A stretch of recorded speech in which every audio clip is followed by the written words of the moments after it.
तो प्रभुपाद की 2 दिन की शिक्षामृत जो है उसको हम पढ़ेंगे। अरे बोल पहले दे दो।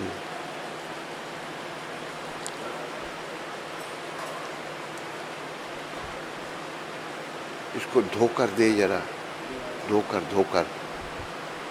दे पेन को। तो हमने 2-3 दिन की शिक्षामृत प्रभुपाद जी का नहीं पढ़ पाए, तो प्रभुपाद जी की शिक्षामृत पढ़ेंगे।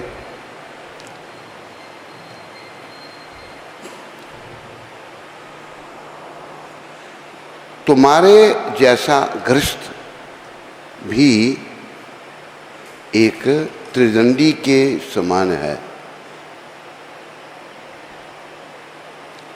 प्रभुपाद जी ने ये पत्र लिखा रूपानुग को, क्योंकि तुमने अपना सर्वस्व निछावर कर दिया है, अपना जीवन, अपना परिवार,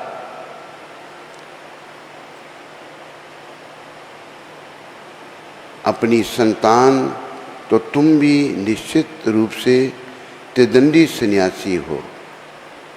इस भावना को गंभीरता और निष्ठा से जारी रखो और तब गृहस्थ की वेशभूषा से में रहते हुए भी तुम सन्यासी रहोगे। देखो, ये भी एक बड़े विचारने की बात प्रभुपाद ने कही है।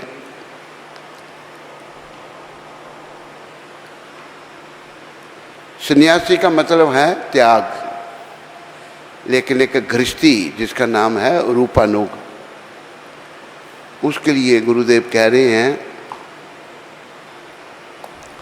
कि तुम भी एक सन्यासी के बराबर हो। क्यों? तूने सब कुछ अपना निछावर कर दिया।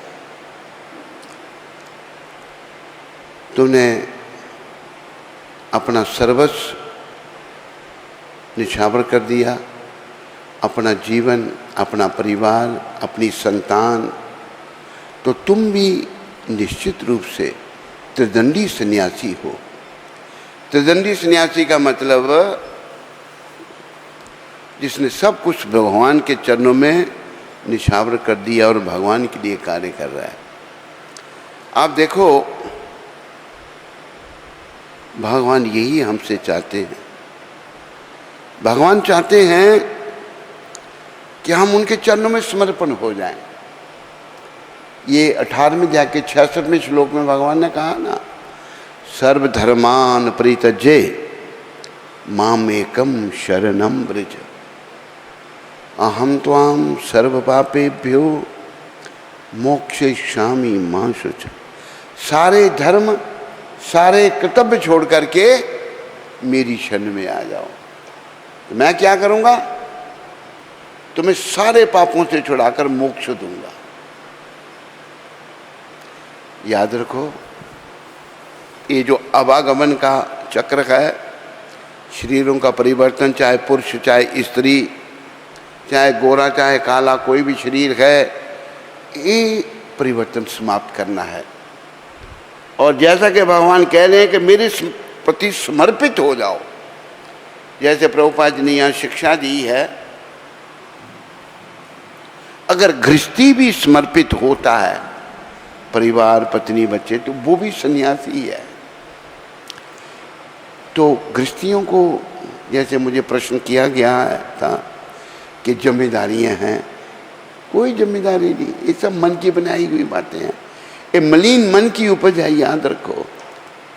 सबसे बड़ी जिम्मेदारी है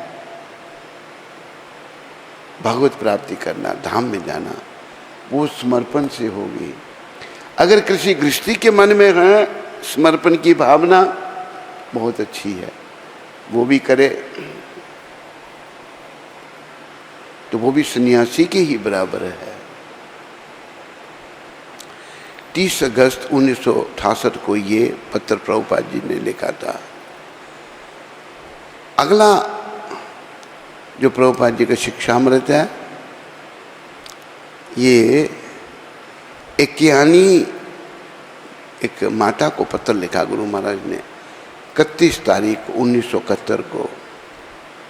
अच्छा होगा कि यदि तुम हरे कृष्णा का जप करो और श्री कृष्ण लोक जाकर अपने सभी प्रश्नों का उत्तर स्वयं प्राप्त कर लो। कई बार होता है ना, बहुत सारे प्रश्न करते हैं लोग, ये है वो है, तो वो प्रभुपाद इक्यानी माता को कह रहे हैं अच्छा होगा तो जप करो भगवान का नाम का, और फिर तुम भगवान के धाम में जाकर कृष्ण भगवान से सारे प्रश्न करना। कई बार ऐसे फालतू में लोग दिमाग चाट देते हैं, फालतू में प्रश्न करेंगे, इधर की मारेंगे उधर की मारेंगे, तो वो भी ठीक नहीं।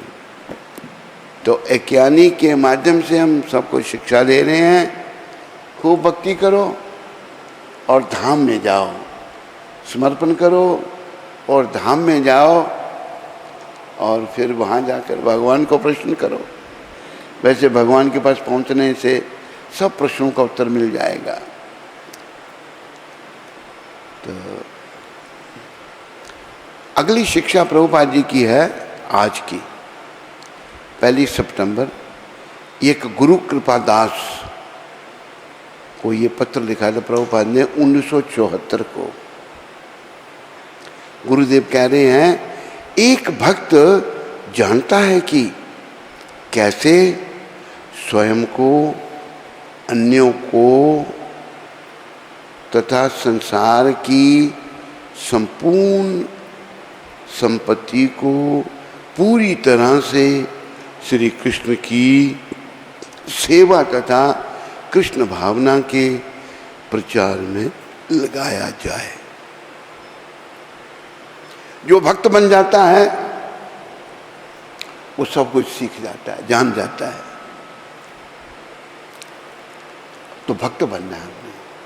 भक्त बनने से हमारी बुद्धि शुद्ध हो जाएगी और हमें मार्गदर्शन मिलेगा भगवान का हृदय से ही, ऐसा करो ऐसा करो, ये करना ठीक है, ये करना ठीक नहीं। जैसे मैंने एक बार एक माता की आपको बात सुनाई थी। वो माता राजस्थान में रहती थी, बड़ी भक्त माता थी।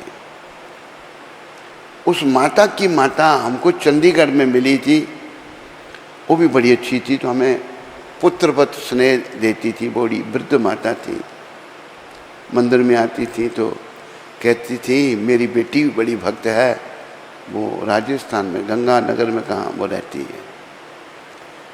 उन्होंने मुझे बताया, तो मैं एक बार वृंदावन में था, एक व्यक्ति से भेंट हुई, तो वो उसी माता के पति थे।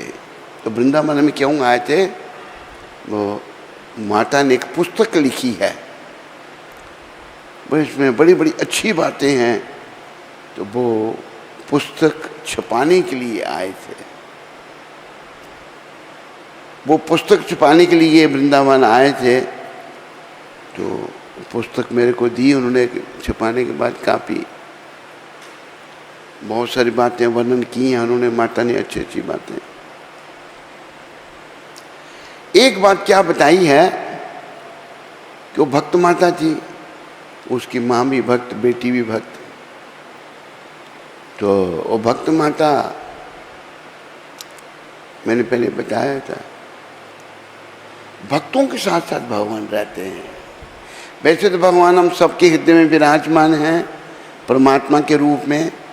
ईश्वरा सर्वभूतानां हृदयेषु अर्जुन तिष्ठति ब्रह्मण्य सर्वभूतानि यंत्र रूढ़ानि माया। भगवान परमात्मा के रूप में हर प्राणी के हृदय में विराजमान है। और जो भक्त आत्मा है उनका मार्गदर्शन करते हैं। तो ये माता गंगानगर कहीं राजस्थान में रहने वाली भक्त आत्मा कृष्ण के चरणों में वो पुस्तक भी बड़ी सुंदर, कृष्ण के बारे में बताया बहुत कुछ, बड़े बड़े अच्छे भजन लिखे हैं, बड़े बड़े अच्छे अपने अनुभव बताए हैं। तो माता बता रही है, एक दिन मैं कमरे में बैठी थी, अंदर से प्रेरणा हुई बाहर जाओ। कहते मैं उठ के बाहर जब गई, क्या हुआ, पीछे से पंखा जो लगा था नीचे गिर गया। भगवान ने कभी उसके ऊपर गिरते तो प्राणांत थे। तो बस भगवान का साथ करो, भगवान को साथ रखो, और भगवान किसी एक के नहीं है, वो सभी के हैं, पर भक्तों के ज़्यादा हैं। इसके बारे में प्रभुपाद समझाते हैं कि एक राजा है, वो बड़ा दानी है, लोगों को बड़ा दान देता है, लेकिन उसके अपने भी बच्चे हैं। अपने जो बच्चे हैं उसके राजा के, जैसे बाकियों को दान देगा, अपने बच्चों के साथ भी ऐसा व्यवहार करेगा वो? बोलो, अपने बच्चों का विशेष ध्यान रखेगा। इसी प्रकार जो भक्त हैं उनका भगवान विशेष ध्यान रखते हैं। तो भक्त बनना है, भगवान के हाथ में अपने जीवन की डोरी सौंपनी है, उनके प्रति समर्पित होना है। यही आज की तारीख में गुरु कृपा को प्रभुपाद लिख रहे हैं कि भक्त जानता है कि कैसे स्वयं को, अन्यों को तथा संसार की संपूर्ण संपत्ति को पूरी तरह से श्री कृष्ण की सेवा तथा श्री कृष्ण भावना में के प्रचार में लगाया जाए। असल में सब कुछ भगवान का है, और हम मूर्ख लोग भगवान की संपत्ति के मालिक बन गए हैं, जबकि ये शरीर भी हमारा नहीं, पर संपत्ति मेरा घर है, ये मेरी पत्नी है, ये मेरा बेटा है, ये मेरा बिजनेस है, ये मैं हो रहा है। यही बंधन है। इस बंधन को जानो।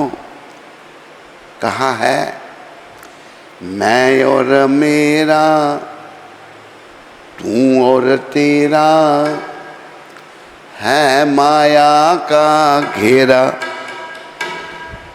ये कांटा खटक रहा है, ये कांटा खटक रहा है। मैं और मेरा,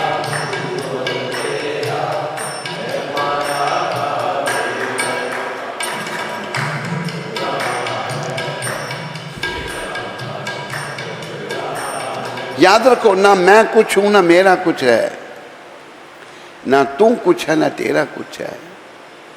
सब भूमि गोपाल की, सब कुछ भगवान का है। ये उनका ही रचा हुआ है, बीच में आके मूर्ख मालिक बन गए। देखो, हमें अशांति क्यों है, शांति क्यों नहीं है? अशांति का कारण हमने भगवान की संपत्ति को अपना बना लिया है, हमारा कुछ नहीं है। अरे संसार की चीजों को छोड़ो, ये शरीर भी मेरा नहीं है, ये भी शमशान की अमानत है, लेकिन मेरा जो मैं कर रहा हूँ बस, ये मेरा, ये कुछ भी नहीं है हमारा। तो भक्त लोगों को ये समझ ठीक होती है। जैसे प्रभुपाद जी को किसने पूछा, कहा कि स्वामी जी आपने सब कुछ संस्था को दे दिया। प्रभुपाद ने सब कुछ संस्था को दे दिया। तो प्रभुपाद जी का उत्तर क्या था? हाँ मैंने दिया। नहीं कहा मेरा था क्या जो मैंने दिया? मेरा कुछ भी नहीं था। लेकिन हम ये तो आरती में तो गाते हैं, तेरा तेरे अर्पण क्या लागे मेरा, स्वामी क्या लागे मेरा, तेरा तेरे अर्पण मेरा क्या लगता है। लेकिन कभी भगवान के लिए कुछ दान देना हो तो फिर क्या गाएंगे, मेरा मेरे अर्पण क्या लागे तेरा। मेरा है सब कुछ, मेरा कुछ नहीं, याद रखो, यही बंधन है। तो एक व्यक्ति अफ्रीका में मिले हमको, गुजराती भाई थे, गुजराती भाषा अलग भाषा, उसमें जो पागल है उसको गंडू कहते हैं। तो अगर कोई मांगने जाएगा तो वो कहेगा, तो वो कहता है लेवा देवा जो छे ए गंडूनो काम छे, ये पागल का काम है, देना क्या देना, सब मेरा। ऐसे मजाकिया जैसा आदमी था। तो हम भगवान की संपत्ति को अपना समझ के बैठे हैं, यही हमारी बीमारी है। जब भक्ति के द्वारा, सिमरन के द्वारा अंतरात्मा शुद्ध हो जाएगी, और याद रखो इसी अंतरात्मा को शुद्ध करना है, तो मेरा तेरा सब समाप्त हो जाएगा। ऐसे एक राजा थे हरिश्चंद्र महाराज, बोलो हरिश्चंद्र जी महाराज की। देवलोक में देवता लोग बैठे हैं, नारद जी हैं, विश्वामित्र जी हैं, चर्चा हुई हरिश्चंद्र जी की। हरिश्चंद्र बड़े महान हैं। विश्वामित्र कहते हैं वो एक गृहस्थी राजा वो महान नहीं हो सकता, ये नारद जी ने कहा।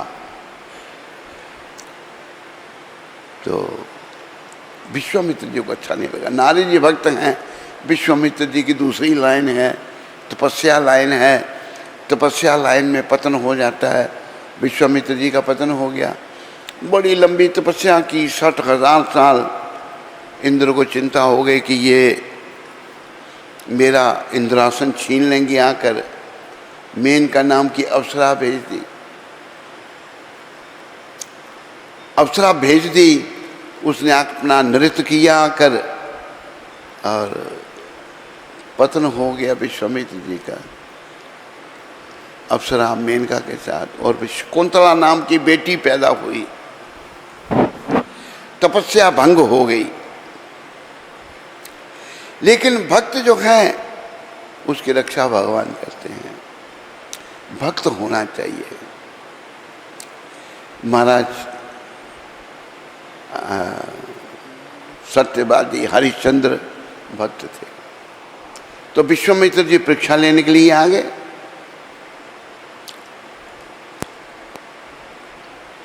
कहा ये राज्य मेरा, अपना मुझे दे दो। कहते महाराज मेरा था ही नहीं, मैं तो ट्रस्टी हूँ, ले लो। विश्वामित्र चौंक पड़े, पर ये इसका मुंह कुछ है ही नहीं। राज्य दे दिया। जब राज्य दे दिया, अभी उनको तो नीचा दिखाना था कि अच्छा राज्य दिया, अभी दक्षिणा दो। जब दान दो तो दक्षिणा भी दी जाती है। कहते आ गया करो। 1000 स्वर्ण मुद्रा, सोने की मोहरें दो 1000। सहज भाव से महाराजा हरिश्चंद्र ने कहा, अपना जो कोषाध्यक्ष था, 1000 स्वर्ण मुद्रा दो इनको। विश्वामित्र जी कहते हैं ये राज मेरे को दे दिया। फिर हाँ महाराज दे दिया। तो ये कोष जो है, ये खजाना साथ में नहीं है। कहते फिर जाओ काम करो और दक्षिणा दो। क्या परीक्षा। महाराजा हरिश्चंद्र अपने आप को बेच दिया, एक चंडाल के यहाँ बेच दिया, और रानी तारामती को भी बेच दिया। कितनी परीक्षा। ये उन्हें कुछ भी अपना नहीं समझा था। लेकिन हर परीक्षा में महाराजा हरिश्चंद्र सफल हुए। आखिर क्या हो गया, एक घटना घटी। तारामती का बेटा था रोहित,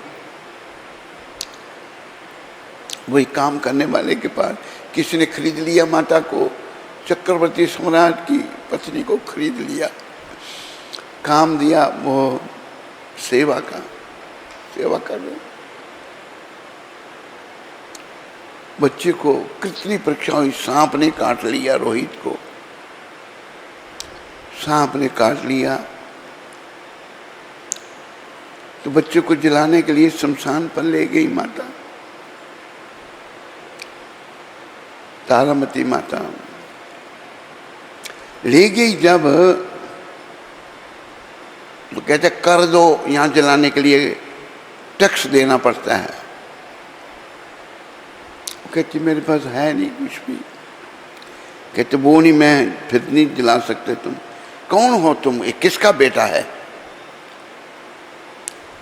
जो अपने पुत्र के लिए जलाने के लिए कर नहीं दे सकता? कुछ नहीं, तेरे गले में मंगलसूत्र पड़ा, ये दे दे। कहती मेरे पति की निशानी है। कौन है तेरा पति? महाराजा हरिश्चंद्र। हरिश्चंद्र ही चंडाल के यहाँ नौकरी कर रहे हैं। तारामती कैसी परिस्थिति सामने खड़ी हो गई। परीक्षा महाराजा हरिश्चंद्र कहते मैं बिना कर लिए अपने पुत्र को नहीं जलाने दे सकता, मैं स्वामी से धोखा करूंगा। फिर ऐसा करते हैं, हम तीनों जल के मर जाते हैं। चिता बना ली, तो तीनों जलने लगे तो विश्वामित्र जी भी आ गए, परमपिता प्रकट हो गए। धन्य हो तुम हरिश्चंद्र, तुम हर परीक्षा में तुम पास हो गए। ये है भाव और भक्ति। तुम संसार में रहें, अगर मोहग्रस्त रहे तो भैया कल जब छोड़ना पड़ेगा बहुत कष्ट होगा। जब हम महाराजा हरिश्चंद्र की तरह राज्य को भी अपना नहीं समझा उन्होंने, कुछ भी अपना है ही नहीं। ये समझ और बेसमझ की हमारी मूर्खता है। समझ अच्छी बात है, बेसमझी हमारी मूर्खता है। सब भगवान का है, सब भूमि गोपाल की, सारा संसार भगवान का है। इस बात को याद रखो, हमारा कुछ नहीं है। हमारे जन्म लेने से पहले सब कुछ था, अभी भी है। शरीर छोड़ देंगे फिर भी रहेगा। मैं बीच में मालिक कहाँ बन गया? मालिक तो श्री कृष्ण हैं। हम लोग अशांत क्यों हैं? हमने भगवान की संपत्ति को अपना समझ रखा है, इसलिए अशांत हैं। याद रखो, जो चोर है ना, जो चोरी करता है उसे कभी शांति नहीं होती, क्योंकि उसको लगता है मैंने चुराया, पकड़ा जाऊंगा, मारा जाऊंगा। इसी प्रकार हम अशांत क्यों हैं? और संत महात्माओं को शांति क्यों होती है? प्रभुपाद जी जैसे संतों ने अपना कुछ नहीं समझ रखा था, हमने अपना समझ लिया। मेरा घर है, मेरी पत्नी है, मेरे बच्चे हैं, मेरा ये है, मेरा बिजनेस है। अरे हमारा शरीर भी अपना नहीं। तो भक्त बनेंगे तो ये समझ ठीक होगी। अगर भक्त नहीं बने तब मूर्ख के मूर्ख बने रहेंगे, और उसी मूर्खता की परिस्थिति में शरीर का त्याग होगा। फिर से एक शरीर और धारण करना पड़ेगा। अंत समय में जैसी विचारधारा होगी उसके अनुसार अगला शरीर मिलेगा। देखो मोह माया कितनी प्रबल है। महाराजा भरत की कथा प्रभुपाद सुनाते हैं। 8वें अध्याय में वर्णन कर रहे हैं प्रभुपाद। महाराजा भरत जो हैं उन्होंने संसार का राज्य छोड़ दिया। सुंदर रानी, बच्चे, महलों का सुख, सारी दुनिया भारतवर्ष है, ये भी याद रखो। आपके सामने भारत के टुकड़े हो गए और मूर्ख लोग टुकड़े करने में लगे हैं, मिलेगा कुछ उनको, नरक मिलेगा उनको भी। सारा संसार भारतवर्ष है। प्रिय बंधुओं व माताओं, महाराजा भरत ने संसार का राज्य छोटी अवस्था में ही छोड़ दिया, छोड़ करके वन में चले गए। कितने नौकर साथ ले आए, कोई नौकर नहीं, ना खाने का ठिकाना, ना रहने का ठिकाना, ना सोने का ठिकाना, पूर्ण रूपे न भगवान पर निर्भर। तो क्या हुआ, महाराजा भरत जो हैं अपनी घास फूस की कुटिया में बैठे हुए हैं। एक हिरनी गंडकी नदी के किनारे महाराजा भरत का वास था। गंडकी नदी नेपाल में है और शालिग्राम गंडकी नदी में प्रकट होते हैं।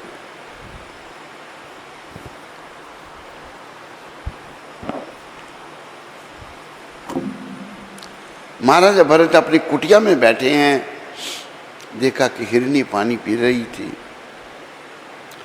पास में शेर के दहाड़ने की आवाज आई। शेर तो उनको भी खा सकता था, लेकिन भगवान पर निर्भर था, खा लेगा उसकी, मेरा ही कोई कर्म होगा। शेर जब दहाड़ा, वो हिरनी बेचारी डर गई कि शेर मुझे खा जाएगा।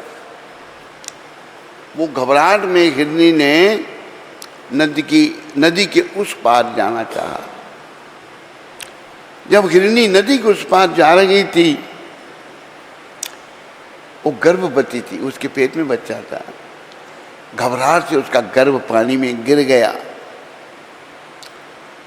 उस हिरनी ने नदी पार कर ली और अपने तैरते हुए पानी में तैरते हुए बच्चे को देखा और वो मर गई बेचारी, हिरनी मर गई। ये दृश्य महाराजा भरत देख रहे हैं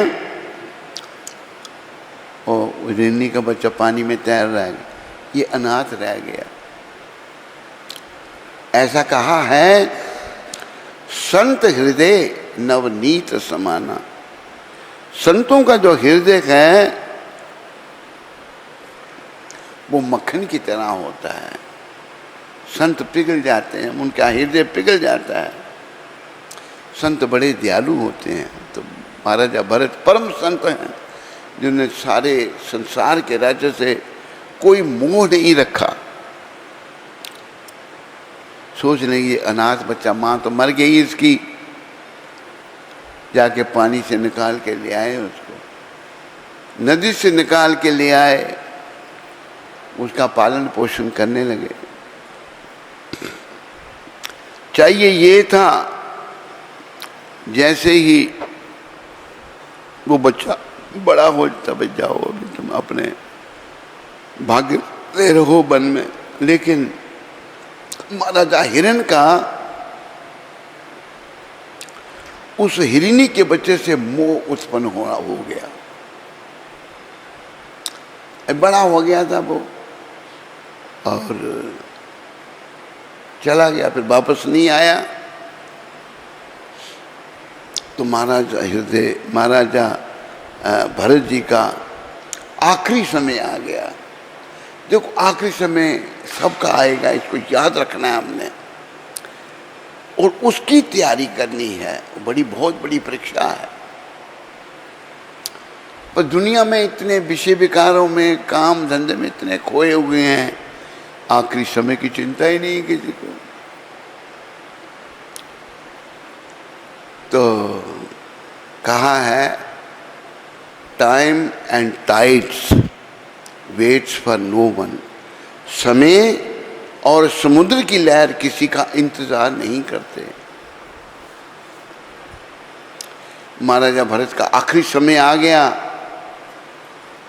बजाय इसके वो हरि सिमरन करते, उस हिरनी के बच्चे का सिमरन कर रहे हैं। वो बिना मांग के था, मैंने उसके अच्छी तरह ध्यान नहीं किया, पता नहीं कहाँ चला गया। उसी हालत में शरीर छूट गया।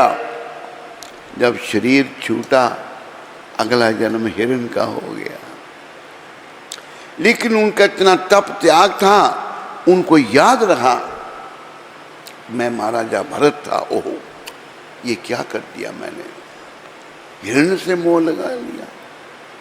हिरण का जब शरीर हो गया,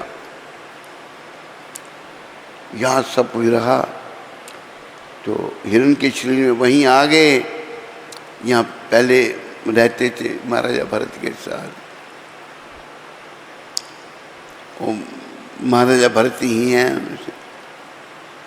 अभी सूखे पत्ते उन्होंने खाए और भगवान का सिमरन किया। भाई ये हिरण का शरीर जब छूटा तो भगवान ने फिर अगला जन्म उनको ब्राह्मण का दिया। ब्राह्मण का अगला जन्म हुआ जब जानबूझकर वो गूंगे और बहरे बन गए, ना किसी को बोले ना सुने। वर्णन आता है भागवत में, उनके पिता के दो विवाह थे। एक विवाह से 9 बच्चे थे, 9 के 10। एक से एक भरत जी थे ब्राह्मण परिवार में, और एक बहन थी। तो वो जो 9 बच्चे थे, उनकी पत्नियां भी ऐसी बेचारी थी। वो भरत महाराज ना किसी से बोलने ना, उनको कुछ ऐसे खाने पीने के लिए अभी कुछ जल जाता है ना बर्तन में, वो देने का बेचारे खा ले, कुछ नहीं बोले। मैंने बोलना नहीं, मैंने भगवान एक जन्म मैंने खराब नहीं करना, मैंने आखिर में भगवान का सिमरन करना है, धाम में जाना है। बड़ा कष्ट दे उनको, कुछ नहीं बोले। वो भाभियाँ कहें क्या बड़ा मुस्टंडा खाता है, काम कुछ करता नहीं, चुप, सब सहन किया। एक दिन वो क्या हुआ, महाराज रहुगुण थे, उनकी 3 कुमारों ने पालकी उठाई थी, राजा बैठे हैं पालकी पर। एक बीमार हो गया, तो बोला महाराज ये बीमार है, कोई दूसरा हम ढूंढ के लाते हैं। तो भरत महाराज मिल गए, वो ब्राह्मण के शरीर में तगड़े, पकड़ के ले आए, पालकी उठा ली उन्होंने। पालकी जब उठा ली, वो बड़ी महान आत्मा है। रास्ते में कुछ चींटियाँ थीं, एक पौंजर रखे, पालकी हिले। राजा चिल्लाया, कौन है ये, तुम पालकी ठीक तरह से क्यों नहीं? राजा को अहंकार है। चींटियों को बचाते हुए वो पांव रखे बेचारे। इस जन्म में उनका नाम पड़ा जड़ भरत। जड़ मतलब कुछ बोलते नहीं। जब राजा बड़ा चिल्लाने लगा, तब उन्होंने पहली बार अपना मुंह खोला था। और बड़ी सुंदर शिक्षा ये भागवत में महाराजा अपने जड़ भरत जी ने राजा महाराजा रहुगुण को दी।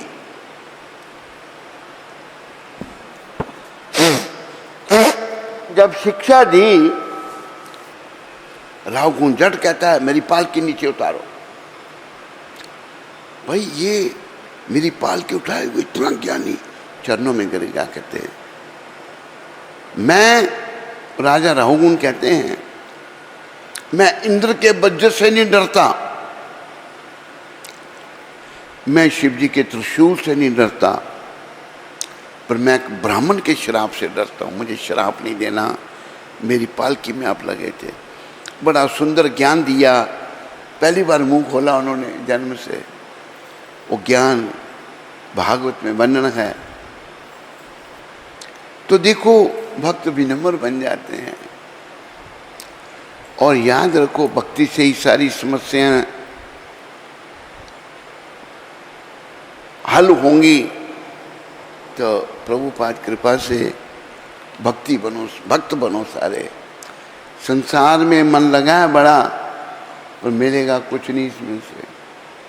जैसे में कई वर्ग मिलेंगे, यमदूत मिलेंगे, भक्ति से विष्णु दूत मिलेंगे, भगवान मिलेंगे। इसलिए भक्ति करो श्री कृष्ण की और जीवन को सफल करो। भक्ति श्री कृष्ण की कर ले, खजाना नाम से भर ले, भक्ति भगवान की कर ले।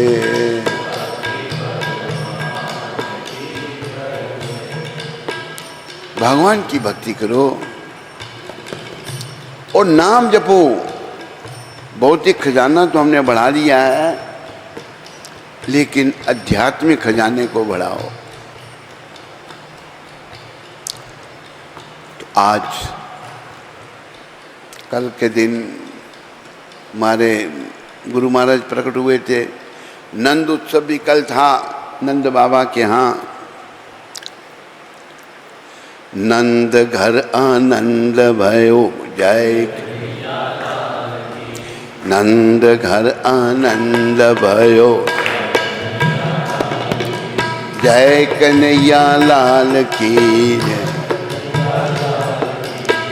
हाथी दीने घोड़े दीने, हाथी दीने और दीनी पाल की। नंद घर आनंद भयो जय, कन्हैया लाल की।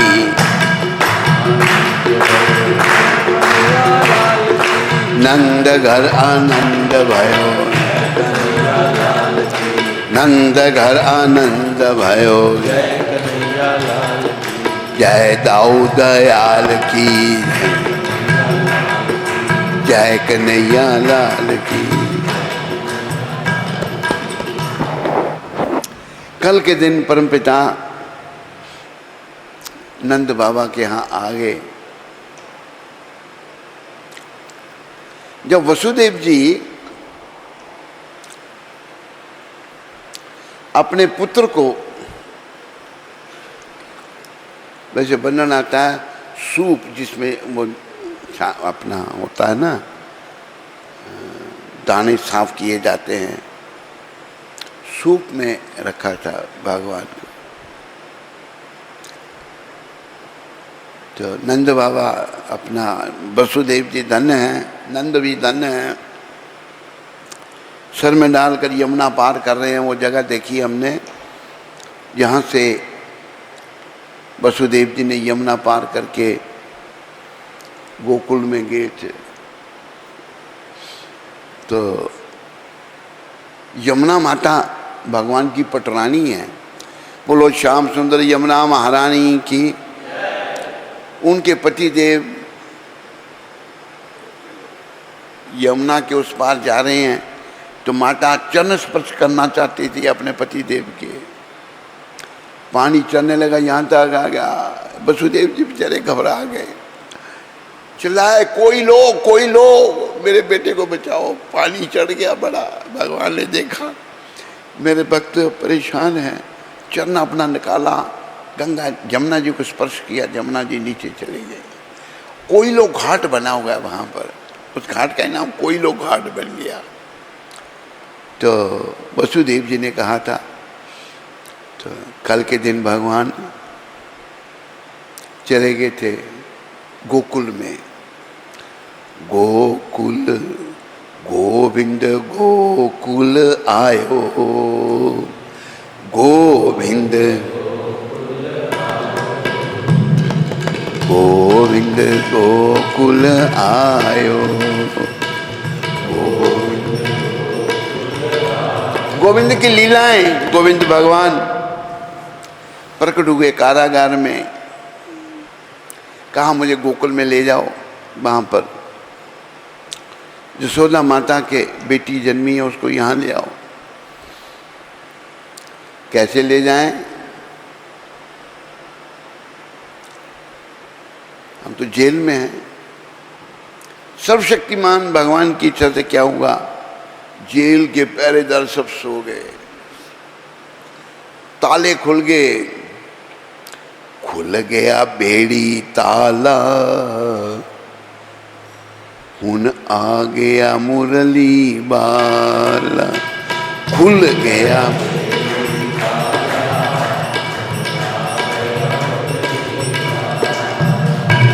मात पिताजी जेल पड़े हैं,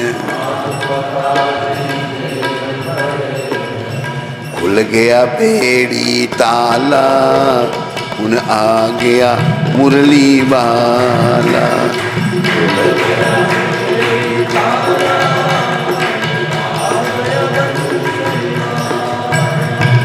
आ गया मुकुटा वाला, आ गया मुकुटा वाला।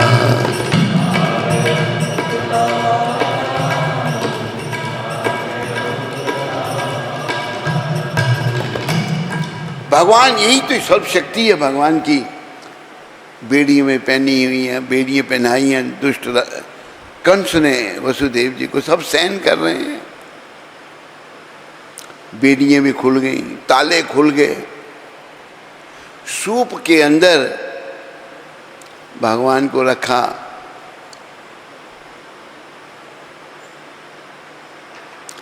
और वसुदेव जी गोकुल में जा रहे हैं जैसे भगवान का आदेश हुआ।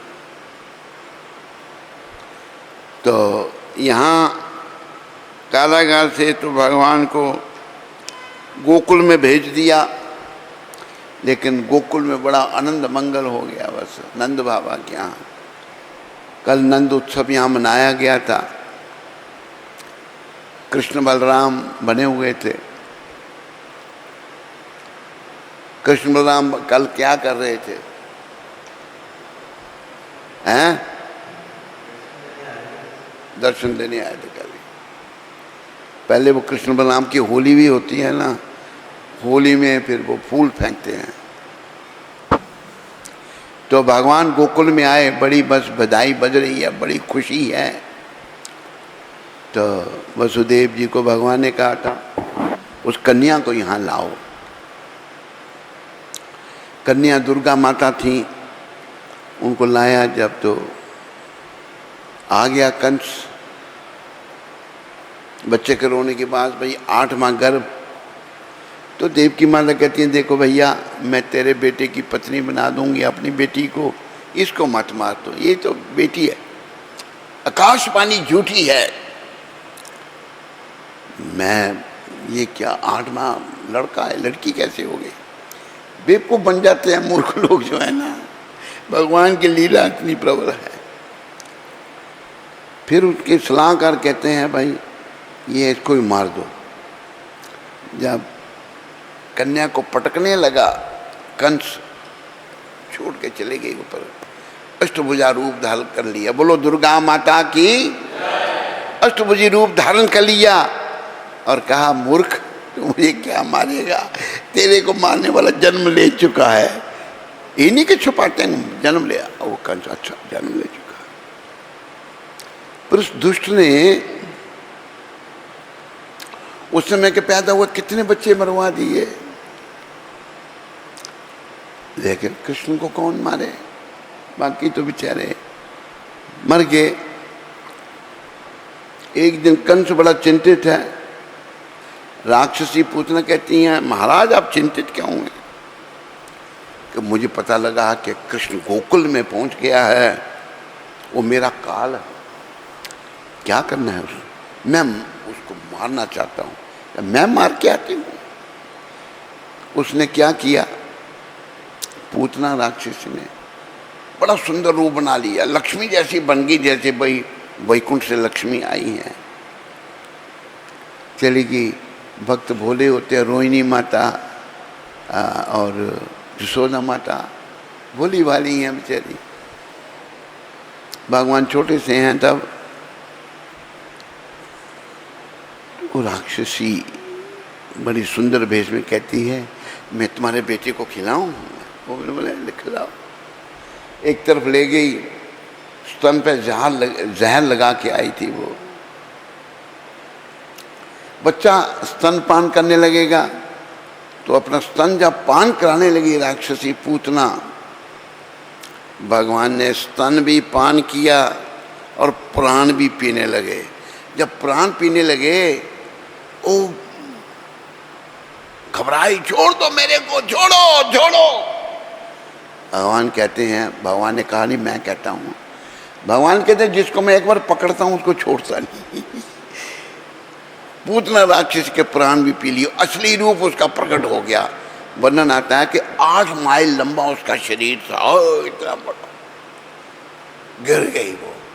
असली रूप जो उसका छंदम रूप था वो खत्म हो गया, और छोटे से कन्हैया उसकी छाती पर खेल रहे हैं। जसोदा मैया उठा के ले आई जाके। तो भगवान बड़े कौतुकी हैं, बड़ी लीलाएं करते हैं। आज भगवान का चतुर्थ कौतुक जो है, क्या 3 तो आपको सुना दिए,